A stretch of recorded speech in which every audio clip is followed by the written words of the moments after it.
ராமநாதபுரம் மாவட்ட பாட்டாளி மக்கள் கட்சி வன்னியர் சங்கம் சார்பில் சாதிவாரி மக்கள் தொகை கணக்கெடுப்பு நடத்த வேண்டும் என்பன உள்ளிட்ட கோரிக்கைகளை வலியுறுத்தி ராமநாதபுரம் மாவட்ட ஆட்சியர் அலுவலகம் முன்பு ஆர்ப்பாட்டம் நடைபெற்றது. ஆர்ப்பாட்டத்திற்கு மாவட்ட செயலாளர் சந்தானதாஸ் தலைமை வகித்தார். மாவட்ட துணைத் தலைவர் முகமது அலி வரவேற்றார். பாட்டாளி சமூக ஊடக பேரவை மாநில தலைவர், வன்னியர் சங்க மாநில துணைத் தலைவர் தொண்டி ஆனந்தன் பேசினார். மாநில துணை பொதுச் செயலாளர் தளபதி ராஜ்குமார், மாநில சிறுபான்மை பிரிவு துணைச் செயலாளர் சகுபர் சாதிக், மாநில செயற்குழு உறுப்பினர் சண்முகம் ஆகியோர் முன்னிலை வகித்தனர். ஆர்ப்பாட்டத்தில் சாதிவாரி மக்கள் தொகை கணக்கெடுப்பு நடத்த வேண்டும், வன்னியர்களுக்கு 10.5 விழுக்காடு இட ஒதுக்கீடு சட்டத்தை உடனடியாக நடைமுறைப்படுத்த வேண்டும், அனைத்து சாதியினருக்கும் உரிய இட ஒதுக்கீடு வழங்க வேண்டும் என்பன உள்ளிட்ட கோரிக்கைகளை வலியுறுத்தி கோஷங்களை எழுப்பினர்.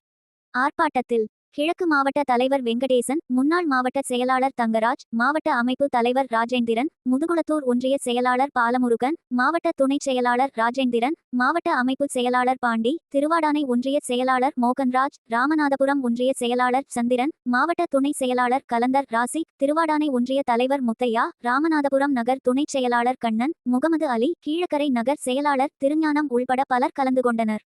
தொண்டி பேரூராட்சி செயலாளர் ஹரிஹரசுதன் நன்றி கூறினார்.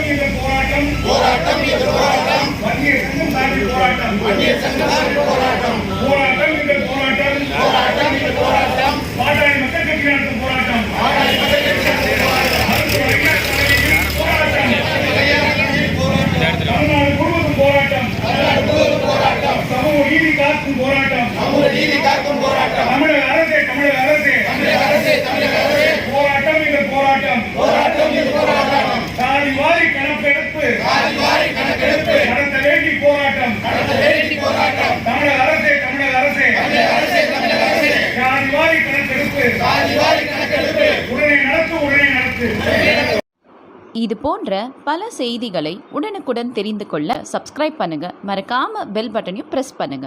தேங்க்யூ.